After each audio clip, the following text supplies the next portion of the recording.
On July 20th, 1968, a ship set sail from La Palma Island in the Canary Islands. What follows is one of the strangest nautical mysteries in the history of sailing. Not only does it disappear, it disappears 3 times. You're listening to the Mysterious Brews podcast, and tonight we bring you the case of El Fausto.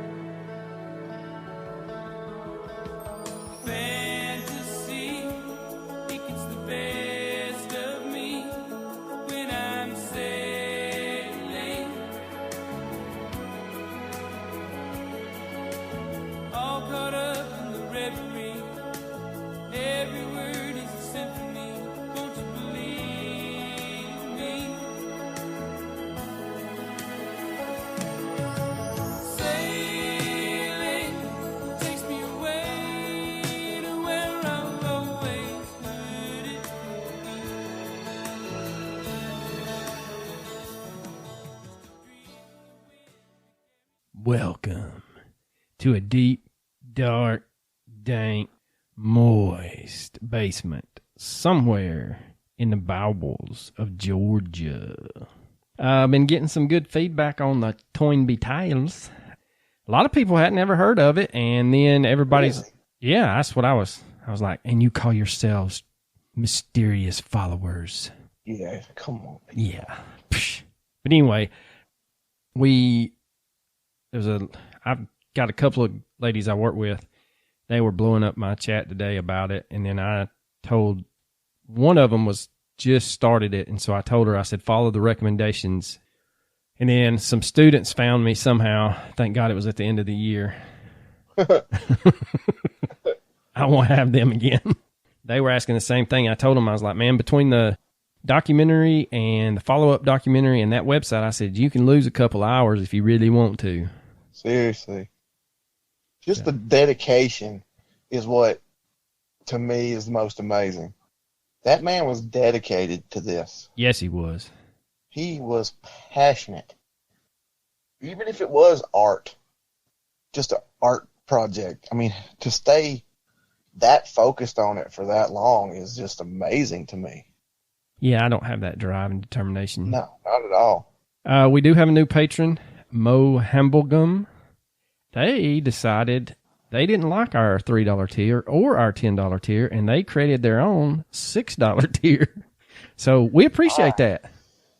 The shipping department, the PR department, whatever you want to call it, had a gross overlook, and our buddy from Bardstown, Kentucky Heater, we're righting a wrong, brother. That's all I can say.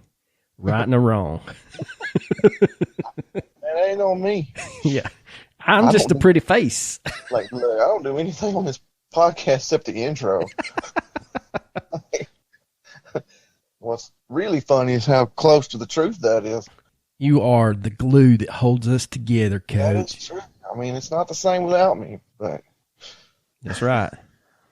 And I can't, take breaks and take a drink if I'm having to do it by myself.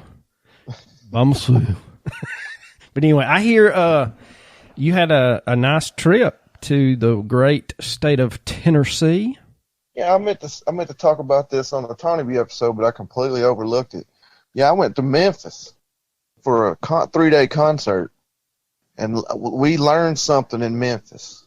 And, when I say this, you're just going to be like, oh, he's exaggerating. You have to experience it to believe it. If you're from Memphis, please confirm this for me. But I've driven in Atlanta traffic many, many times. It does not hold a candle to the people in Memphis. They drive like it's their last day on earth, and they want to take as many people with them as possible. There's too many examples to list. I'll be talking too long. But the first one we experienced, we were a mile away from our hotel on the interstate. We're in the middle lane. Did this set the tone for the whole weekend? Yes. We almost died legitimately twice. I'll tell you the second one in just a second, but it doesn't involve traffic. We were in the middle lane. There's a car in the left lane. Let's say Their back right tire is lined up with our front left tire. A Ford F-150 passes us going in between us. Dang. Nope. I mean, could you get paint chips if you needed it? Like, our mirrors came within inches of each other. Like, I've never seen anything like this in my life. And I screamed as if I was Mariah Carey hitting her high note.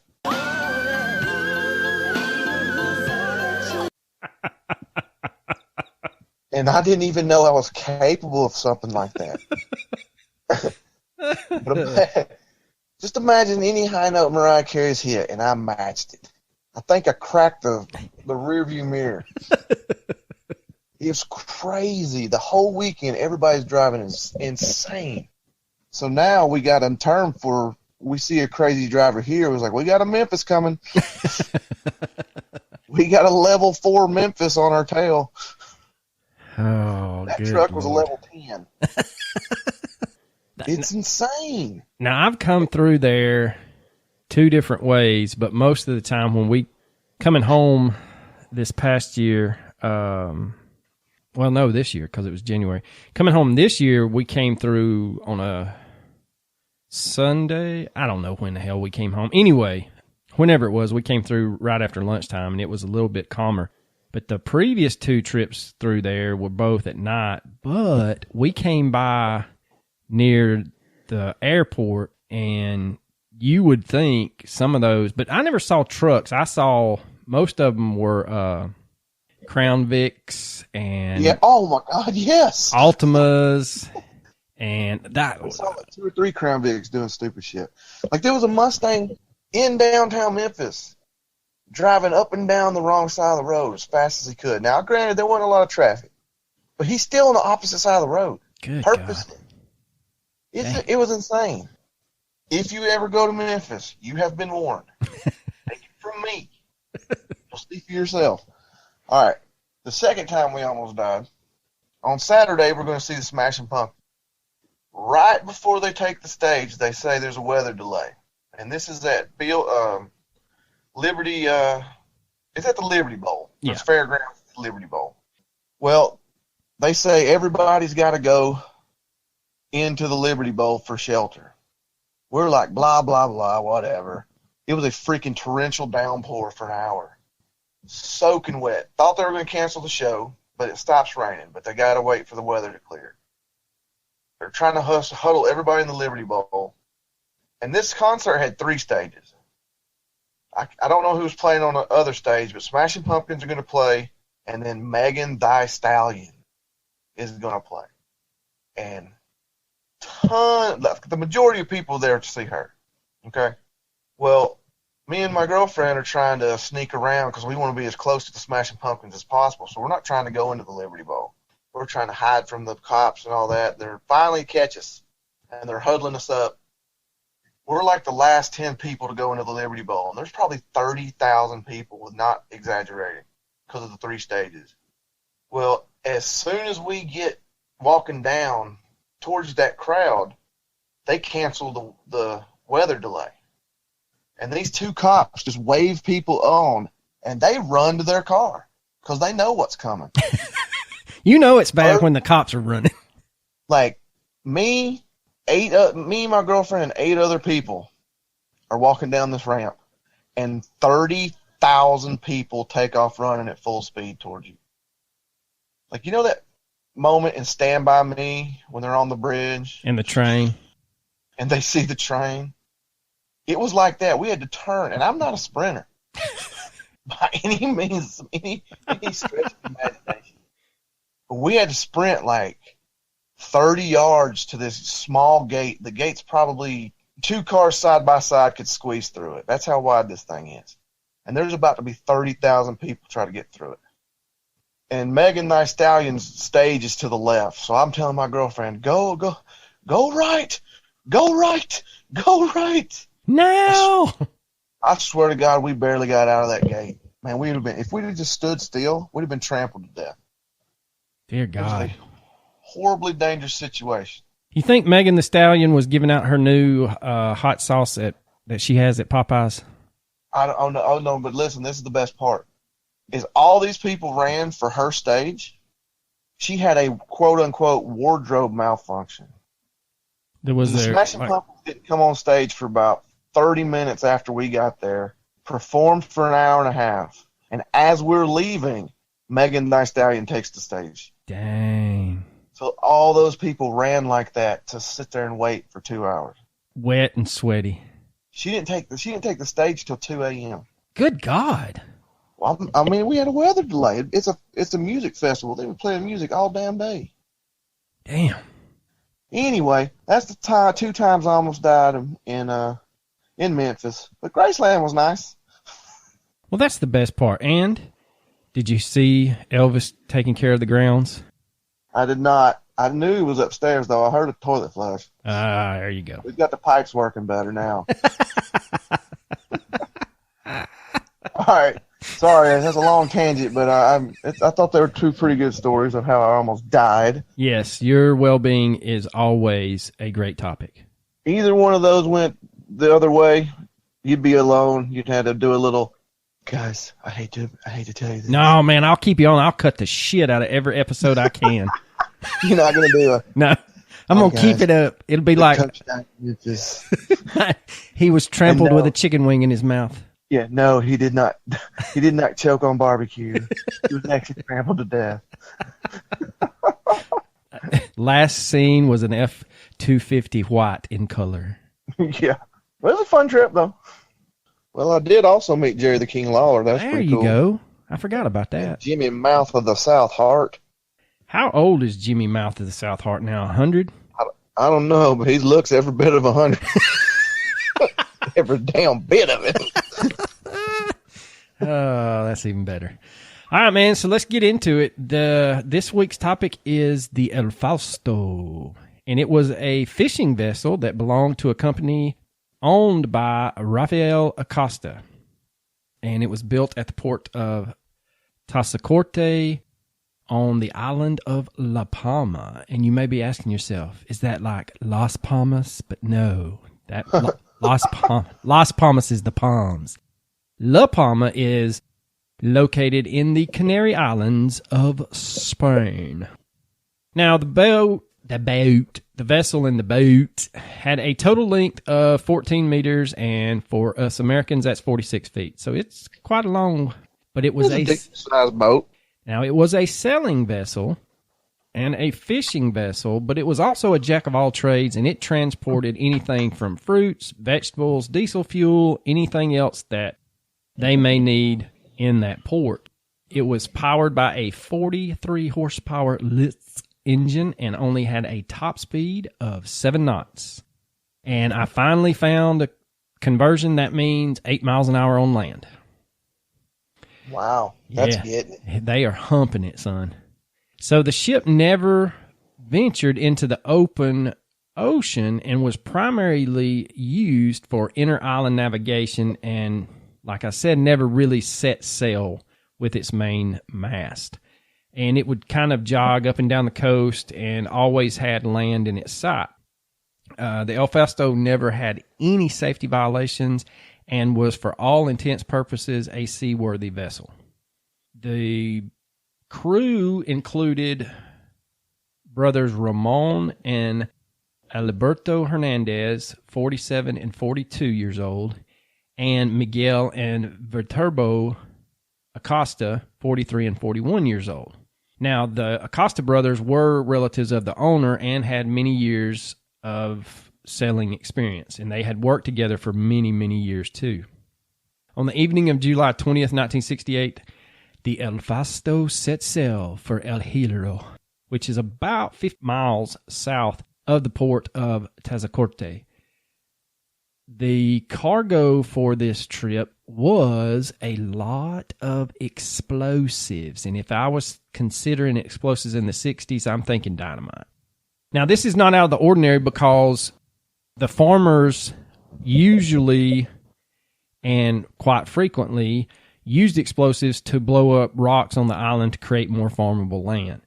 And due to the local Carmen Festival, Viterbo Acosta, one of the crew members, had to stay behind to help everyone set up for the festival, so he did not accompany his brother and the Hernandez brothers. So the 3 crew members that set sail are Ramon, Eliberto Hernandez, and Miguel Acosta. So they take off and head out of Tazacorte, and they traveled about 7 hours and arrived at the port of Frontera on the northern coast of El Hierro. While the crew on the ship was busy unloading the cargo in the port, Julio Garcia just so happened to appear on shore. Now, Julio was a 27-year-old engineer. He was married, had 2 daughters, and he was also from Tazacorte and worked as an automatic irrigation system repair man on a private property in El Hierro. But that day, he had received a phone call from his wife and learned that his 2-month-old daughter at home had a high fever, and the doctor had prescribed antibiotics, but the situation was still not under control. He felt that he needed to be home with his wife and family, but because he had received the phone call later in the day, the return train home had already departed, and if he couldn't find another way home, he was going to have to wait an extra 2 days for the next train. As luck would have it, he saw the El Fausto and asked the crew if he could hitch a ride back. Of course, being sympathetic to the young man, the crew was like, yeah, man, come on, let's go.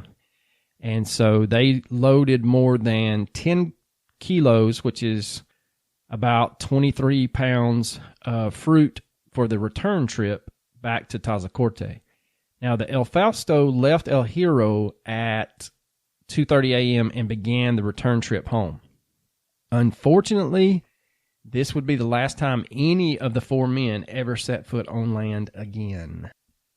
Now, according to the testimony of local fishermen and sailors, on the day the El Fausto was scheduled to return, the sea was very calm, the weather was normal, although fog appeared early in the morning. According to the sailing experience of the El Fausto crew, it was not and should not have been a hindrance. And even if the fog had prevented them from seeing La Palma's iconic giant mountains, they could easily reorient themselves as soon as the sun came up and burned the fog away. Based on the ship's speed, the El Fausto was due back at Tazacorte around 10 a.m. on July 21st, 1968. However, the ship did not return to the port as scheduled. The owner was concerned, and he immediately ordered another of his ships to set sail from the port of Tazacorte, heading in the same direction the El Fausto would have traveled to the port of Frontera on El Hierro. Now, the searcher ship returns and stated they could not find any trace of El Fausto. They found no debris, no lifeboats, nothing. On July 25th, 1968, shortly after midnight, the maritime authorities received a radio message, and this was from the Duquesa, and that is Duchess in Spanish. Now, the Duquesa was a British reefer ship that was coming from South America en route to the Netherlands, and they had spotted a small fishing boat that seemed adrift in the ocean. The boat's crew was apparently using a flashlight to signal their position. They reported a location of 28 degrees 15 minutes north, 19 degrees 45 minutes west, which placed them at some 190 kilometers or 120 miles west of La Palma, way off the original route for the El Fausto. Never going to get a decent explanation for how that happened either. No. And if you think that's a far stretch to be off course, hold on. And not long after, the British vessel confirmed that the El Fausto was, in fact, everybody on board was alive, and they stated that all 4 crew members were a little bit dehydrated, hungry, sunburned, and a little bit pissed, but they were alive.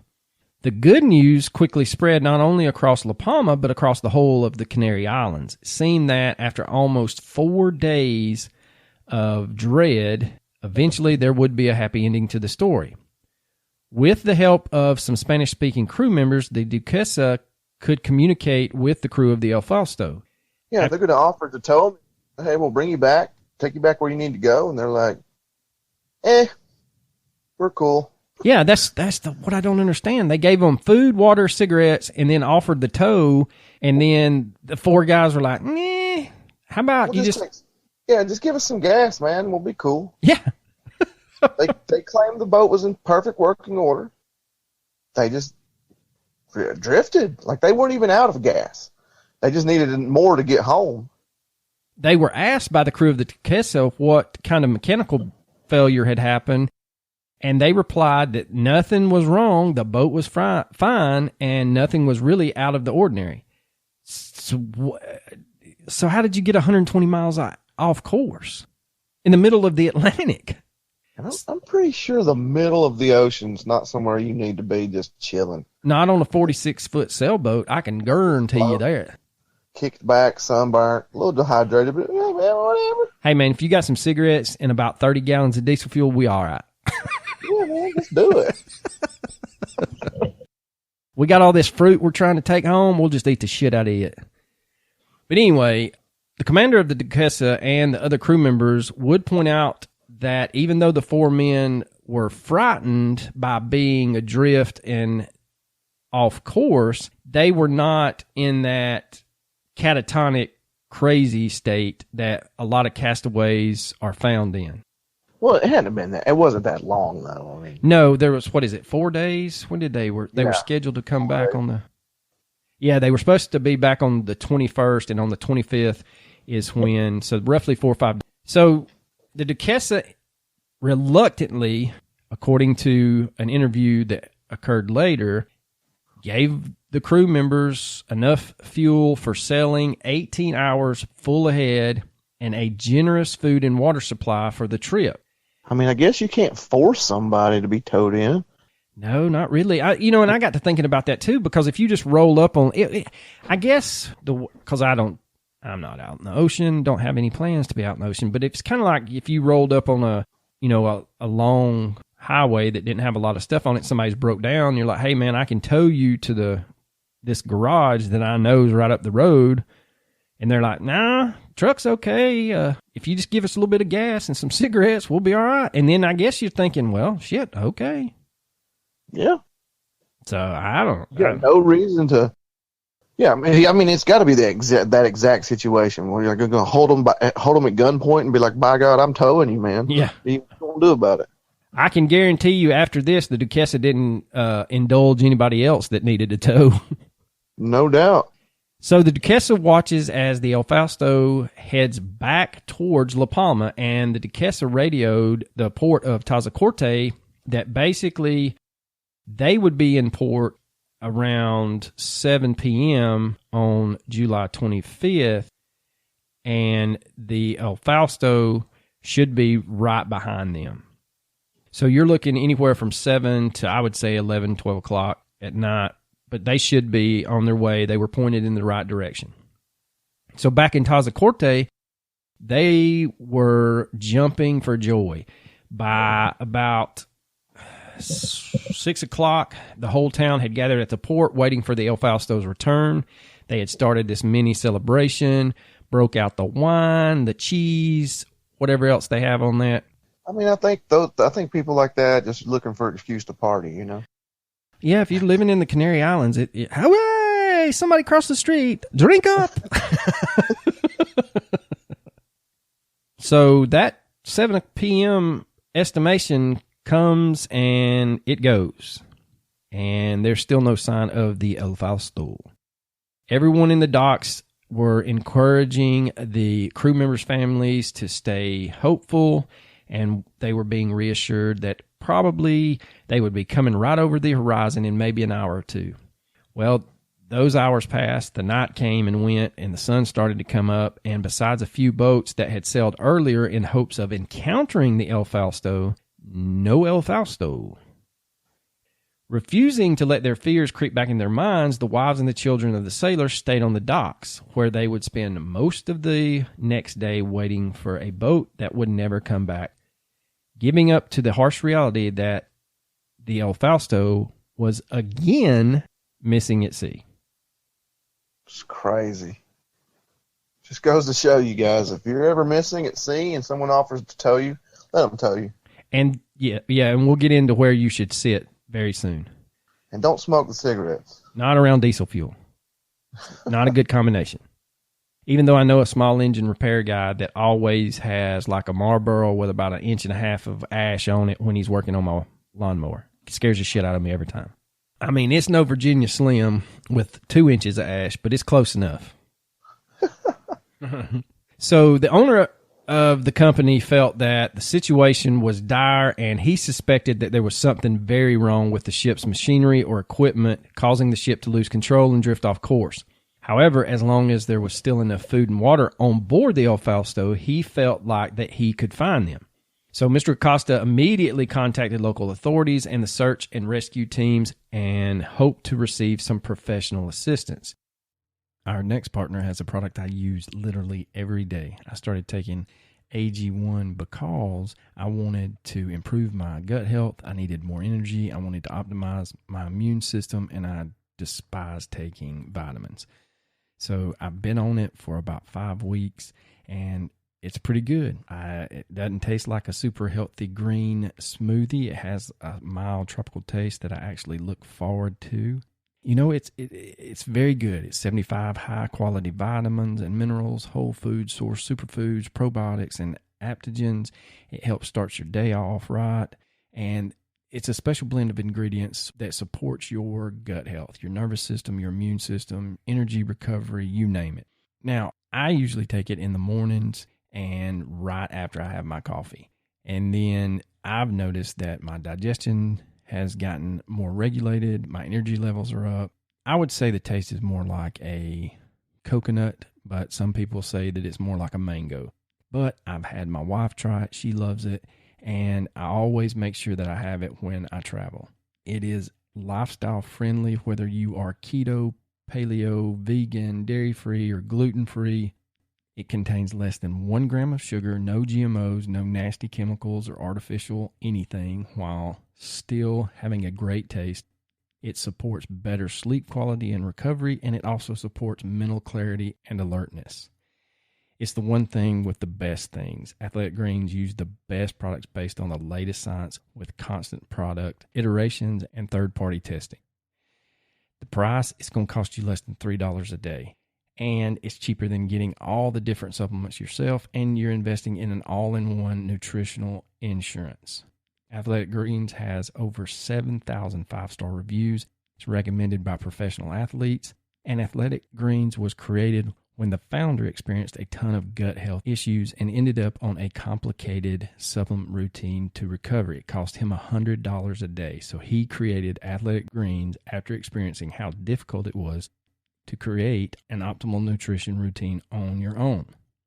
It is trusted by leading health experts such as Tim Ferriss and Michael Gervais. And for every purchase, we donate to organizations helping to get nutritious foods to kids in need, including No Kid Hungry here in the U.S. And in 2020, Athletic Greens donated over 1.2 million meals to kids. Right now is the time to reclaim your health and arm your immune system with convenient daily nutrition. It's just 1 scoop in a cup of water every day. That's it. No need for a million different pills or supplements to look out for your health. To make it easy, Athletic Greens is going to give you a free 1-year supply of immune-supporting vitamin D and 5 free travel packs with your first purchase.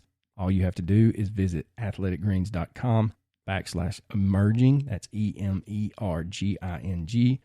Again, that is athleticgreens.com/emerging to take ownership over your health and pick up the ultimate daily nutritional insurance. Our next partner has a product I use literally every day. I started taking AG1 because I wanted to improve my gut health. I needed more energy. I wanted to optimize my immune system, and I despise taking vitamins. So I've been on it for about 5 weeks, and it's pretty good. It doesn't taste like a super healthy green smoothie. It has a mild tropical taste that I actually look forward to. You know, it's very good. It's 75 high-quality vitamins and minerals, whole food source superfoods, probiotics, and adaptogens. It helps start your day off right, and It's a special blend of ingredients that supports your gut health, your nervous system, your immune system, energy recovery, you name it. Now, I usually take it in the mornings and right after I have my coffee. And then I've noticed that my digestion has gotten more regulated. My energy levels are up. I would say the taste is more like a coconut, but some people say that it's more like a mango. But I've had my wife try it. She loves it. And I always make sure that I have it when I travel. It is lifestyle friendly, whether you are keto, paleo, vegan, dairy-free, or gluten-free.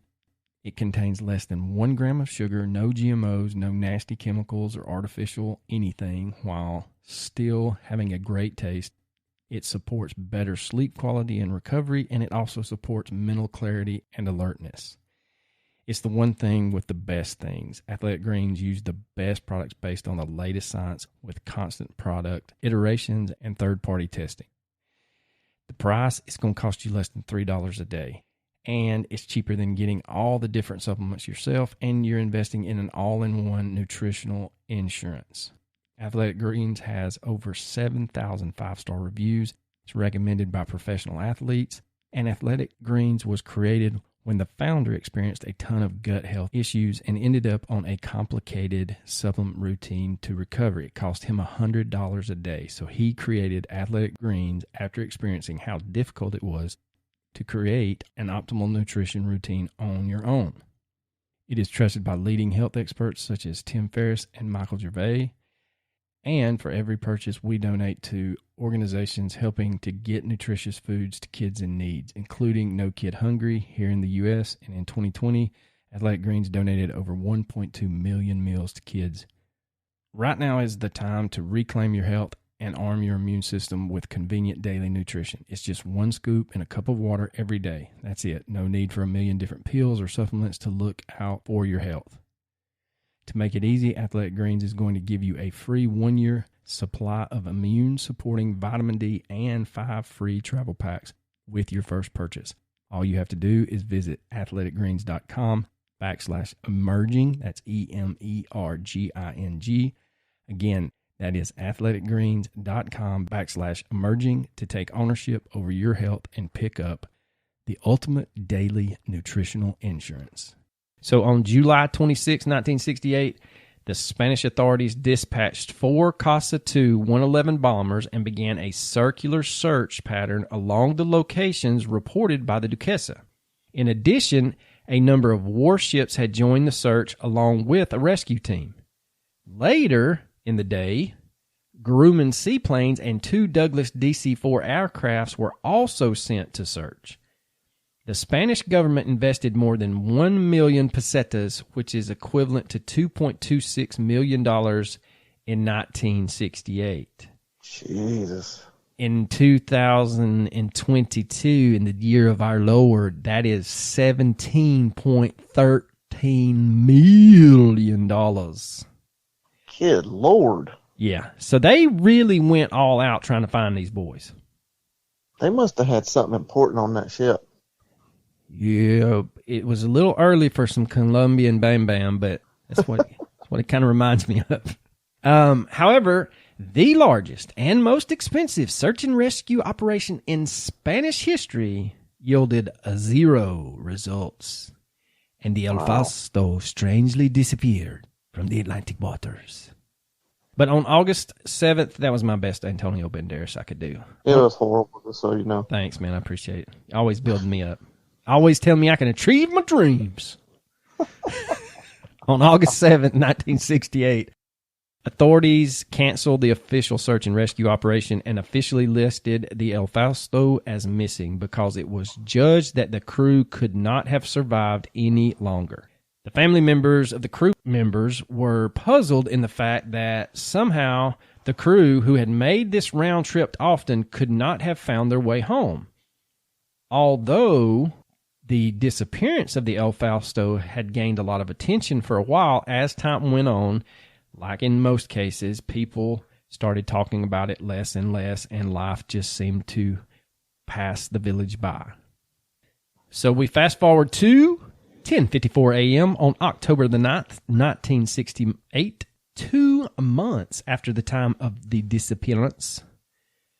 The Italian merchant ship Ana di Mayo was en route to Venezuela and in the middle, and when I say the middle of the Atlantic Ocean, like if you have a map or a globe and you look at Venezuela and then you draw a line towards the Canary Islands, I mean the dead center of the ocean. There's nothing out there. The captain of the Ana di Mayo stated that the conditions were a little bit of dark and cloudy skies, but the sailing conditions were good. Everything was going smoothly until they hit the coordinates 23 degrees, 3 minutes north and 38 degrees, 30 minutes west. And that I is know when, exactly where that is. I knew you did. If you're paying attention and you just type that in Google Earth, you'll see it's in the middle of nowheres, right next to Bumblebutt. That is when the crew spotted something ahead of them in the distance. Upon closer inspection, they realized that they were looking at a small fishing boat, the kind that is not designed to be crossing the Atlantic Ocean. The boat seemed to drift with no one at the wheel. The boat's call sign was clearly visible on the hull, and the call sign was TE-2-12-68, and the name was the El Fausto. The El Fausto? It was the El Fausto. Oh my God! What a coincidence! I know, we're talking about it, yeah, and it just kind of pops up. So the Ana di Mayo stopped next to the small boat. The first mate, Luciano Ascione, along with a deck sailor, boarded the El Fausto. No one was at the deck or the cabin, but the boat was in real good condition, according to the two men. It looked like the crew had just vanished. So Ascione found no signs of piracy like violence or damage, no blood, no anything. He couldn't find bullet holes, nothing that would lead you to believe that something had gone awry on the ship. He could not find the logbook either. So far, the El Fausto looked like a perfectly seaworthy ship that somehow had ended up in the middle of the Atlantic Ocean with no one on board. That was until Ascione opened the hatch on the deck that led to the engine room and climbed down inside. There, he finds a dead man lying face up on the floor next to the ship's engine. The man was naked and had a transistor radio lying next to him. The man had clearly been dead for a while, and due to the conditions of the open ocean, his body was mummified to a degree. So it said in the article that I read that Ascione was alarmed and commanded the deck sailor back. And I'm thinking, no, Ascione shit his pants and said, "Get the fuck out of here. There's a dead guy." He was slightly bothered. Like, guys, seriously, you should probably go back up. There seems to be a situation. So anyway, he orders the deckhand to go radio it in. And he goes back down into the engine compartment and starts looking around, trying to figure out what could have happened to the boat. The only thing that he finds is a small notebook that he thought may have belonged to the dead man. Upon opening it, the first thing that caught his eye was the fact that a lot of pages from this notebook had been removed, and eventually it would be determined that 28 pages were missing from the notebook. From the remaining pages, he discovered the first couple of pages had a set of numbers that were used for quick, simple calculation and some notes in Spanish. The last page contained some content. However, he determines that it's not truly the last page. It was only the last remaining page. The true last page had been removed. So he carefully looks over the last page, and it contained a much more elaborate text, and since he did not speak or read Spanish, he could not fully understand it. But he did notice, nonetheless, that it was some kind of farewell. He eventually returns back to the Ana di Mayo with the notebook and the very few documents found on the cabin, which were mostly insurance documents. So after 5 hours from the encounter, the Spanish authorities were made aware of the discovery, and so were the residents of La Palma. It seemed that once the mysterious body arrived back to Spain for further examination, at least they could get some sort of answers. The Ana de Mayo had informed of their intention to tow the El Fausto with them all the way to Puerto Cabello, Venezuela. So they're like, look, if y'all want this ship, y'all going to have to come to Venezuela and get it. We're not turning around and bringing it to you. But they did say that they would send the documents they found with the notebook, which just so happened to be sent later in a separate envelope back to Spain. Fast forward a couple of days, we were talking, all that went down on October the 9th. So on October the 11th, a telegram from the Ana de Mayo is received. And after only less than 2 days from the El Fausto's reappearance and subsequent decision to tow it to Venezuela, the Spanish authorities receive a message, and the message is probably what could be looked at as just icing on the cake of this story. Yeah, I mean, how does a ship that's getting towed disappear again? Well, according to the Ana de Mayo, the El Fausto had sunk bow first during the night, ripping and dragging the towing cable with it. That's fucking crazy. And the thing is, if it's in the middle of the night, you're not sure when the damn thing broke loose, if it didn't make a whole lot of sound or if you were in heavy seas. Now, they would tell the Spanish government that they believed the position of the sinking was 19 degrees, 46 minutes north, 46 degrees, 26 minutes west, which puts it 2,200 kilometers or 1,400 miles southwest from La Palma and 3,000 kilometers or 1,800 miles northeast from Venezuela. Unfortunately, they left the body on the El Fausto, and therefore it also vanished along with the boat. All that was left now was the documents retrieved by Sione. Eventually, the little notebook arrives in La Palma, where it was shown to the victim's family. It is decided, once it got to Julio Garcia's wife, Luz, she recognized it as her husband's notebook, in which he would always write down his personal notes and payments from those who had requested his services as a mechanic back in La Palma. But once on Spanish soil, the notebook's contents were examined. The last page did, in fact, contain a farewell from Julio to his young wife, in which he instructed her how to proceed with the insurances he had paid for and how to sell his properties so she would not find herself with no money after his death.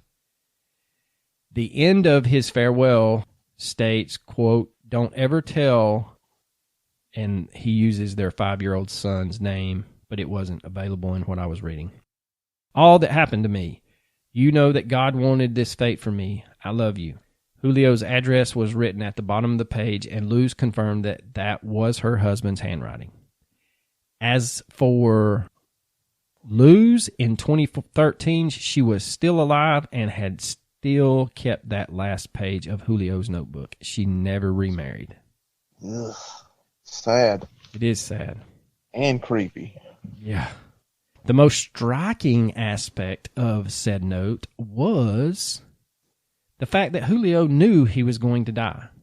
And how the note kind of started abruptly and then just kind of drifted off. Like, I don't know if he was losing consciousness or he was hallucinating. But along with the missing pages, it led investigators to believe that for some reason, Julio probably had documented everything that had gone on. But, again, those 28 pages are missing. Yeah, it's kind of like an from what I read, you can kind of tell, like at the beginning of the last page, that it's a continuation of something. You know, at least the page before. Right.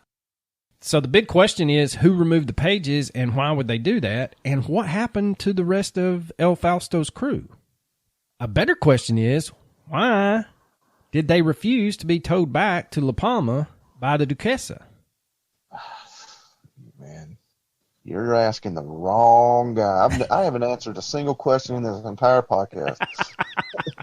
I guess the other thing is, why would you tell the Duquesa that everything was fine, even if it was, say, your compass was out, and that's what led you to be adrift? But the way I read it, good old-fashioned dumbass male pride, maybe. Yeah, I'm gonna get to that. That is part of somebody's probably most relevant theory. But what's funny is, and I don't guess the Duquesa really knew that it had been missing until they radioed in and said, "Hey, the ship's out here. We've given them some food and water. They're heading in." But I'd like to know if anyone asked them what they were doing out there. But again, these are questions that we just can't answer. All right, so when we talk about true crime theories, we talk about some of the basics, and we all shoot holes in them. You know, they wanted to start a new life. They were selling drugs. They met with foul play, da-da-da-da-da-da-da. Well, guess what? When we start with these theories of what happened to the El Fausto, the number one theory out there was they were going to sail the ocean blue to get to Venezuela to start a better life. Now, while this is possible, it is extremely unlikely. It is true that the post-war and early stages of General Franco's regime had sentenced millions of Spaniards to live in debilitating poverty, forcing many of the Canary Islanders to venture into crossing the ocean on small boats, hoping to reach Venezuela, which at that time was an emerging economy. That's because Hitler's over there. But like their grandparents did in the late 19th and 20th century, they were looking to better their life. However, most of those, I guess, departures to Venezuela actually occurred during the 40s when a famine was at hand. By 1968, the Spanish economy had greatly improved, and they were seeing a tourism boom from the early 60s. So at the time, the situation was no longer so bad that people would risk their lives trying to cross an open ocean for a better future. What is more is, at the time of General Franco's regime, he had actually softened a whole lot, and little by little, Spain was becoming a more progressive society in contrast to the rigid conservative politics that he instilled when he first took over. Now, besides all of that, none of the four men would have even thought of trying to cross the Atlantic with only 20-something pounds or 10 kilograms of fruits and a few liters of fresh water. It would have taken them approximately a month to reach Venezuela and a ton of fuel. Even with the supplies provided by the Duquesa, they would have known that would have been a suicidal move. So while it is possible, it's extremely unlikely. The next on the theories list is they witnessed something they were not supposed to see at sea. Which is possible, but that doesn't explain why they turned down the tow. Or that ship itself is what did them in. Yeah, I don't see that one is the way this theory kind of starts off was the Cold War is, raging. And supposedly someone theorized that maybe the El Fausto had seen a U.S. and a USSR submarine attack or conflict. And what they cite is a few months earlier, the USS Scorpion had sunk just a short distance from the El Fausto's point of disappearance. And many thought and still think that the cause of the sinking was a Soviet submarine attack.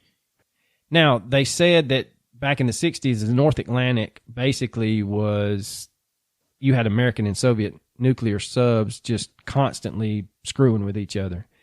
So, again, it's highly unlikely. And the other thing is, if that's the case, they could have removed themselves from the situation when the Duquesa shows up. And like I said, the Ana de Mayo reports that there's no significant damage to the ship when they find it.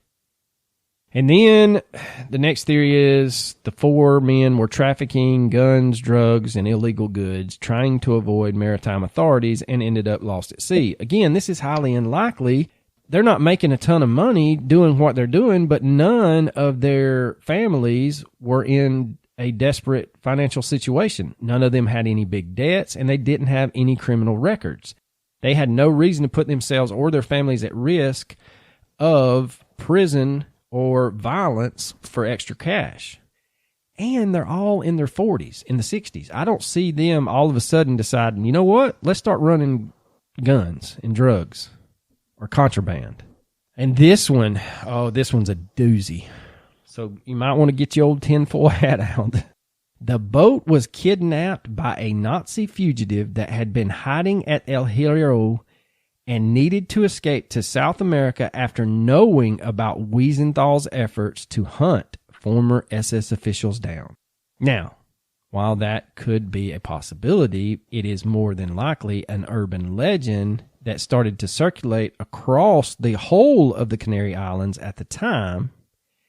And oddly enough, there was some Nazi U-boats sighted in the Canary Islands right after the war. But we're talking, this is 1968.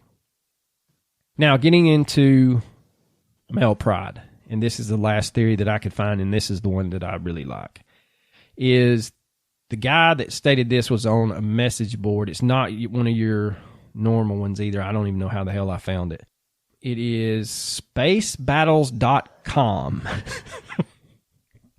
is where I found this theory, and I thought that this really actually was probably the best thing out there. So he states that the frequency of industrial accidents when plotted against experience has an interesting reverse bell curve shape. You get the expected spike of accidents and incidents among the noobs, of course. Then the curve drops as people get to know the ins and outs and pitfalls. But then, interestingly enough, it starts to curve back up as the familiarity breeds contempt. And people start to think they can get away with shortcuts and bullshit because they are experts or old hats. He theorizes and wonders if something like that was at work here, like refusing the tow because they're all veteran sailors and didn't want the, quote, humiliation of being rescued. There were obviously other things going awry. Cases like this are often a domino effect of just bad luck and bad decisions piling in on itself. But there's always that one decision or one turn of fate that has a huge impact.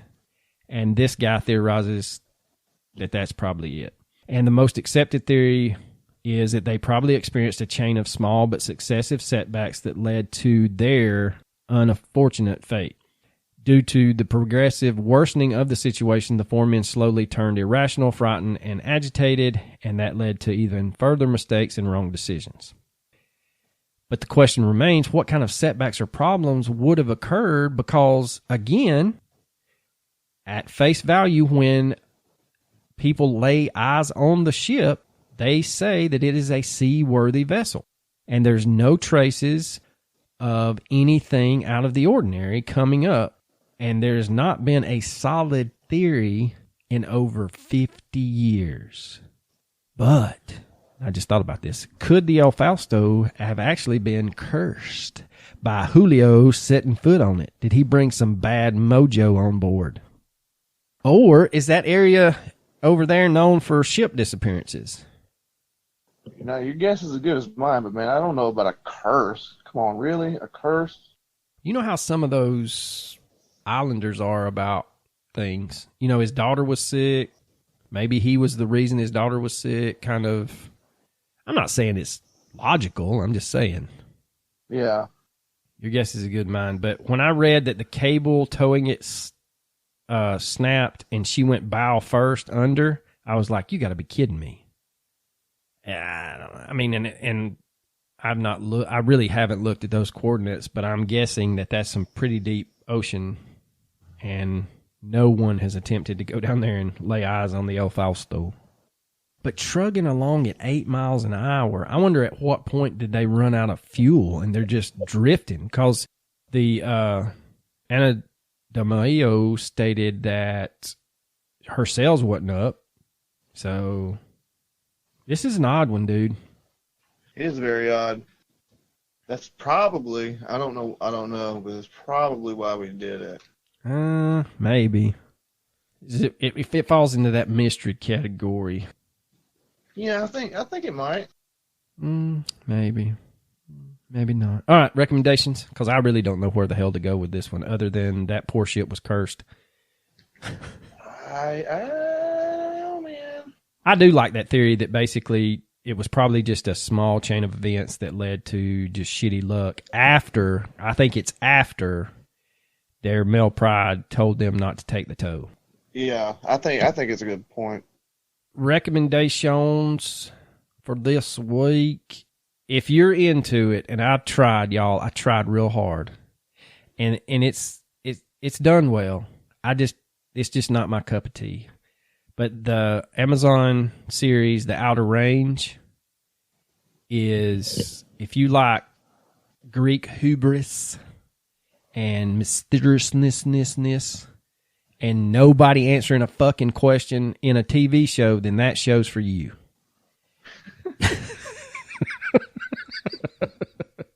I may give it. They said that it's going to be out for a second season. And the second season will kind of answer a lot of the questions out there. But it has to do with basically a time traveling portal that opens up on this guy's ranch in Montana. It's just, I tried, man. I tried. I turned it off about halfway through the first series, and then I started reading all these reviews, and then I finished the first episode, and then I suffered through the next. I think I suffered through the next 4, and finally I was like, the hell with this, and I read the synopsis, and I'm like, look, I saved myself 2.5 hours of my life I'd never get back. It was a good call.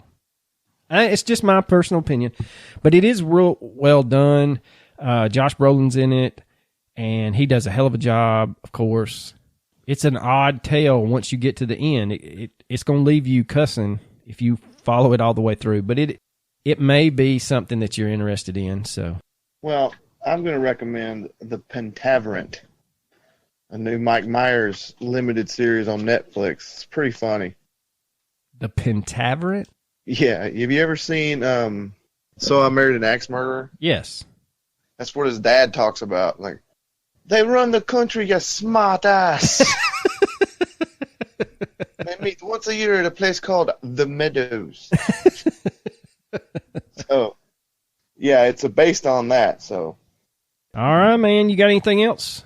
I sure don't. Well, then, deuces.